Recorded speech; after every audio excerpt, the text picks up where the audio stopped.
Hello and welcome to Niyogi IAS. मेरा नाम है सुहेल तुर्की और आज हम एक ऐसी डेट में हैं और आप सब जानते होंगे कि 11 दिसंबर 1911 को कैपिटल शिफ्ट होता है from Kolkata to Delhi. UPSC का एक बहुत इंपॉर्टेंट सेगमेंट है और हमारे इतिहास का एक बहुत ही बड़ा सच। हम सब जानते हैं कि मिड टाइम में और एंशियंट टाइम में काफ़ी सारी कैपिटल्स चेंज होती रही। ऐसा नहीं कह सकते कि कोई प्रोमिनेंट एक जगह कैपिटल रही। फिर आप मगध की बात कर लीजिए, कनौज की बात कर लीजिए। तो इतिहास ये दर्शाता है कि जो पहले की सल्तनत हुआ करती थी, दिल्ली सल्तनत की बात कर लें या मुगल एम्पायर की बात करें, कभी आगरा शिफ्ट कर लेते थे, कभी दिल्ली शिफ्ट कर लेते थे। दिल्ली सल्तनत के अंदर में भी हमें मोहम्मद बिन तुगलक के टाइम पे भी ऐसा ही देखने को मिला। इसी तरीके की कहानी हमें ब्रिटिश एम्पायर में देखने को मिली। भारत के अंदर अपनी पॉलिटिकल सुप्रीमेसी को बनाने के लिए ब्रिटिश एम्पायर कोशिश कर रहा था कि एक ऐसी जगह जहां से वो अपने आप को एक इम्पीरियलिस्टिक पॉलिसी चलाने के लिए मजबूत दावेदार बने। और कोलकाता से ये कहानी पूरी नहीं हो पा रही थी। फाइनली डिसाइड किया गया और ये डेट बनी 11 दिसंबर 1911 और पूरी तरीके से कैपिटल शिफ्ट कर दिया गया और कोलकाता से अब वो दिल्ली में शिफ्ट हो गए। बट क्योंकि हम एग्ज़ाम पर्सपेक्टिव से देखें और एग्ज़ाम को अगर डीपली सोचें तो कहानी कुछ अलग सी दिखाई जाती है। अर्ली 20वीं सेंचुरी की बात है कि बंगाल के अंदर काफ़ी सारे इंटेलेक्चुअल और political core of Indian nationalism बढ़ रहा था। ऐसा डर था कि कहीं बंगाल के अंदर फिर से वही 1857 जैसा रिवॉल्ट पैदा ना हो जाए। काफ़ी सारे इंटेलेक्चुअल वहाँ पे थे, इसलिए भी ज़रूरी है कि शिफ्ट करने की कोशिश की गई हो। इसके पीछे बहुत सारे उनके पर्पस हो सकते हैं।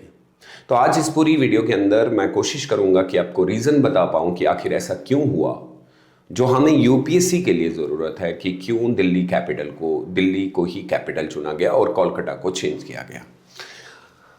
सो how Delhi replace the Kolkata as a capital. तो यहाँ पे आपको दिख रहा होगा कि जब हम दिल्ली की बात कर रहे हैं तो एक मेजरली पॉइंट बनता है हमारे लिए। और क्योंकि दिल्ली को कैपिटल ऐसा नहीं है कि पहली बार बनाया गया, इससे पहले भी मिड के अंदर में भी दिल्ली कैपिटल रहा। वो इल्तुतमिश की बात मैं कर लूँ, जब उन्होंने स्ट्रॉन्ग फाउंडेशन की बात की, फिर मोहम्मद बिन तुगलक का चेंज करना, अलग अलग चीज़ों को दर्शाता है। याद रखिएगा कि कोई भी चीज़ जो होती है इतिहास में, उसके पीछे का कुछ सर्टेन कारण हो सकते हैं या फंडामेंटल रीजंस भी हो सकते हैं और इमीडिएट रीजंस भी हो सकते हैं। लेकिन जब मैं इसको शॉर्ट फॉर्म में देखता हूँ तो मुझे क्या दिखता है कि पूरा भारत के अंदर आप देखिए, जब हम ब्रिटिश एम्पायर के मैप को देखते हैं तो आपको यहाँ पे मद्रास प्रेसिडेंसी दिख रही होगी, क्योंकि उन दिनों प्रेसिडेंसी का रूल हुआ करता था। फिर आपको याद होगा कि इस रीजन के अंदर उन्होंने काफ़ी सारे अटैक किए और कोशिश ये थी, क्योंकि मद्रास उनका मेन एरिया हुआ करता था। फिर बैटल ऑफ प्लासी और बैटल ऑफ बॉक्सर के बाद और उनकी जीत ये है कि उनको दिल्ली चाहिए था और दिल्ली के अंदर वो रूल करना चाहते थे। बट कहानी ज़रा ट्विस्टेड ऐसे बनती है। 11 दिसंबर 1911 के अंदर दिल्ली शिफ्ट होता है कैपिटल और ये डिसाइड होता है दिल्ली दरबार के अंदर। उन दिनों ये दरबार का वर्ड बहुत सिंपल हुआ करता था, बड़े बड़े दरबार सजाए जाते थे और उन्हीं दरबार के अंदर जो है ये डिसीजन लिए जाते थे। अब आपको याद होगा कि the shift of the capital from Kolkata to Delhi announce होता है, हमारे लिए इंपॉर्टेंट डेट है ये। और एक जिस बंदे ने ये किया वो नाम हमारे लिए इंपॉर्टेंट है, किंग जॉर्ज फिफ्थ ने। ये याद रखिएगा, प्रीलिम्स के लिए इंपॉर्टेंट है। मैं थोड़ा बैकग्राउंड में अंदर जाना चाहता हूँ। देखिए, आपको याद होगा पार्टीशन ऑफ बंगाल 1905 में होता है और इसका कारण था कि जो उस समय भारत के लोगों के अंदर राष्ट्रवाद पैदा हो रहा था उसको कम करने की कोशिश थी। इसी के चलते हुए स्वदेशी मूवमेंट इंटेंसिफाइड हो गई और यह डिसाइड किया गया कि कोलकाता एज ए कैपिटल रखा जाएगा।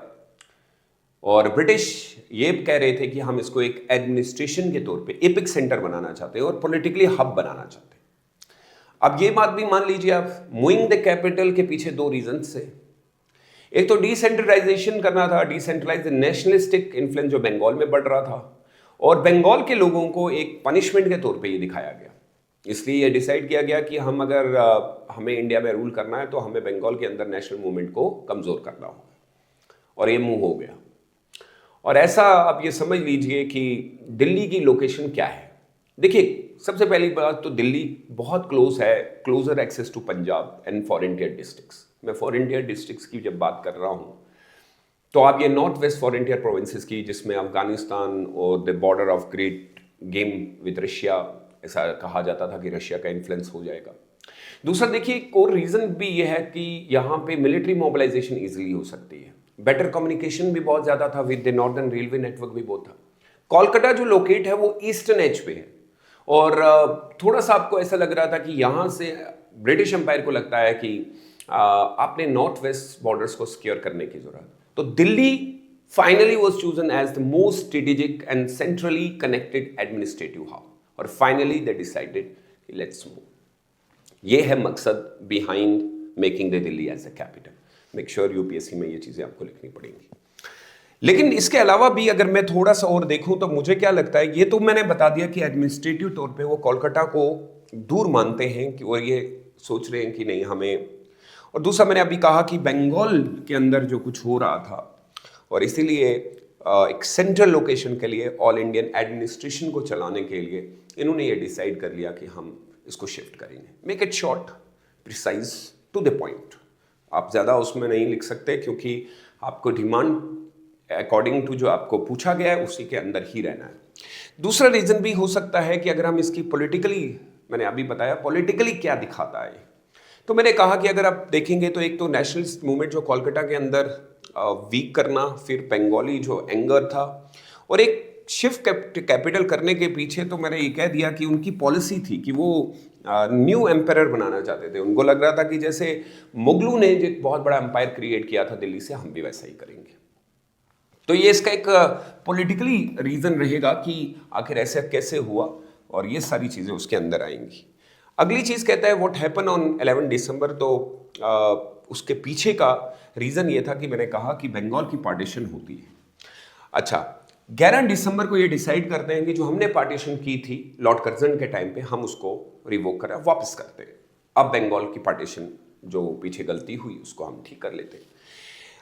बंगाल को हम रीयूनिफाइड करेंगे फिर से, और इसमें भी फिर मुस्लिम लीग का एक इशू था, और न्यू प्रोविंसेस जिसमें बिहार, उड़ीसा और असम को संगत किया गया एडमिनिस्ट्रेटिव, यानी ये बता दिया गया कि हम तो अब आप लोगों के जो आप डिमांड कर रहे थे पहले 1905 के अंदर कि हमने पार्टीशन करके गलत किया, आज हम आपको वो भी गिफ्ट वापस कर देते हैं। लेकिन हमें ये समझना होगा ऐसा करने के पीछे उनका एक बहुत बड़ा रीज़न था। वह बंगाल को वीक करना चाहते थे और अपना पावर सारा शिफ्ट दिल्ली की ओर करना चाहते थे, इसलिए उन्होंने 11 दिसंबर को ये भी कर दिया। चीज़ें बिगड़ती गई। कहीं मुस्लिम लीग को ये पसंद नहीं आ रहा था, क्योंकि 1906 के अंदर आप सब जानते हैं कि मुस्लिम लीग का गठन हो ही चुका था। दूसरी चीज़ यहाँ पे एक और हुई कि एडमिनिस्ट्रेटिव चेंज करने की बात की गई। अब एडमिनिस्ट्रेटिव चेंज में देखिएगा कि इन्होंने न्यू सेक्रेटरीट बिल्डिंग्स कंस्ट्रक्ट की दिल्ली के अंदर, जो कंप्लीट होती है 1931 के अंदर, और दिल्ली को हेडक्वार्टर बना दिया गया, कभी मद्रास में हुआ करता था, और यहीं पे लेजिस्लेशन, ब्यूरोक्रेसी और नेशनल मोबिलाइजेशन के लिए इन्होंने एक सेंटर क्रिएट कर दिया। लेकिन मैं थोड़ा सा इसको आगे बढ़ाना चाहता हूँ। आपको याद होगा ये तो सारा पॉलिटिकल रीजन रहा, लेकिन हम ये भी जानते हैं कि दिल्ली को शिफ्ट करने के पीछे इकोनॉमिक लॉजिक भी लगता है। शिफ्टिंग ट्रेड, रेलवे और पावर सेंटर भी तो वहीं था। आपको याद होगा कि 1900 के करीबन इकोनॉमिक ग्रेविटी जो इंडिया की है वो शिफ्ट हो रही थी। बॉम्बे जो है वो emerge as a commercial financial hub. Punjab and United Provinces जो है वो एग्रीकल्चर में बहुत आगे बढ़ रहा था और उनको मिलिट्री रिक्रूटमेंट भी चाहिए थी। कोलकाता का रोल जो है वो अब बहुत स्लो डिक्लाइन हो चुका था, उधर कुछ ऐसा खास नहीं था। तो दिल्ली जो है एक बहुत अच्छी चीज थी, इकोनॉमिकली भी और कम्युनिकेशन पैटर्न में ये दोनों फायदा दे रही है। दूसरा, हम ये मानते हैं कि ब्रिटिश के अंदर ये था कि दिल्ली तो एक सीट है मेजर इंडियन एम्पायर, दिल्ली सल्तनत हो, मुगल एम्पायर हो, सब ने तो दिल्ली, तो हम क्यों ना दिल्ली बनाए। इसलिए ब्रिटिश ने डिसाइड कर लिया कि हम भी एक लेगेसी क्रिएट करेंगे, और 1911 के दिल्ली दरबार के अंदर अनाउंस कर दिया गया कि अब यही होगा। और Delhi provided a historical landscape कि पीछे ये हुआ है, हमने भी कर दिया। So this shift was thus a psychologically and political message that Britain is the new empire succeeding the centuries of Indian imperial rule. वो जो साइकोलॉजिकल फैक्टर मैं आपको बता रहा हूं ना, वो उसके पीछे का रीजन क्या है कि बंगाल के educated middle class, elite classes को ये बताना है कि देखिए हम क्या कर सकते। बहुत सारे लोगों ने क्रिटिसिज्म किया, आइडियोलॉजिकल डिफरेंसेस आना शुरू होंगी, By moving the capital, the British could reduce the social prestige and influence of the Bengali elite classes. So it was deliberate attempt to कि हम ये शिफ्ट करने जा रहे हैं. और मैंने एडमिनिस्ट्रेटिव में आपको बता दिया कि this shift was tied to be a broader provisional administration. हम इस तरीके से भारत को बहुत अच्छे से रूल कर सकते हैं, ये एक रीज़न बताया जाता है. फिर वही वाली कहानियां चली कि जॉर्ज फिफ्थ ने अपने समय में ही ये सारा कुछ किया और दिल्ली दरबार सजा के. It was not simply N administrative decision, I would say it was a political. और लॉन्ग टर्म इसके बहुत ज़्यादा हमें चीज़ें देखने को मिली. अच्छा, एक कहानी जो बहुत इंटरेस्टिंग सी बनती है यहाँ पे, ये याद रखिएगा कि दिल्ली को बनाने के पीछे दो लोगों का बहुत बड़ा हाथ था. आर्किटेक्चरली अगर आप लेगेसी देखेंगे तो दिल्ली कंप्लीट 1931 में होता है. इसका डिज़ाइन जो है वो दो लोग देते हैं, लिथ्यून्स एंड बेकर. ये ब्रिटिश इंपीरियल एस्पिरेशन को पूरा करने के लिए वो जो स्टेट का एडमिनिस्ट्रेशन और वहाँ का आर्किटेक्चर या फिर मिलिट्री ब्यूरोक्रेसी सारा कुछ वही करते हैं. इसका इम्पैक्ट नेशनल मूवमेंट पे भी बहुत पड़ा क्योंकि बंगाल लॉट्स इस ऑल इंडियन पॉलिटिकल सेंट्रल. तो फिर कोशिश ये हुई कि हमें दिल्ली से इमर्ज करनी पड़ेगी कोई नई पॉलिटिकल, और वो फिर गांधी जी के अंडर हुआ. अब आगे हमें पता चलता है कि the capital shift was not just a geographic, it was a British psychologically. हमें वो दिखाना चाहते थे कि हम कुछ भी कर सकते हैं. तो मैं ये कह सकता हूं the shift of the capital from Kolkata to Delhi in 1911 was not only a geographical relocation, it was a multi dimensional strategy. ये स्ट्रेटेजी थी उनकी involving the political, administrative, imperial and social economic rebalancing. और ये चीज़ भी दिखाती है कि the decision reflect the British goal कि हमें बंगाल का नेशनलिज्म को वीक करना है और फॉरेंटियर्स एरियाज को इंटीग्रेट करना है. दिल्ली के हिस्टोरिकल जो कंसेप्ट है उनको एक्सप्लॉइट करना है.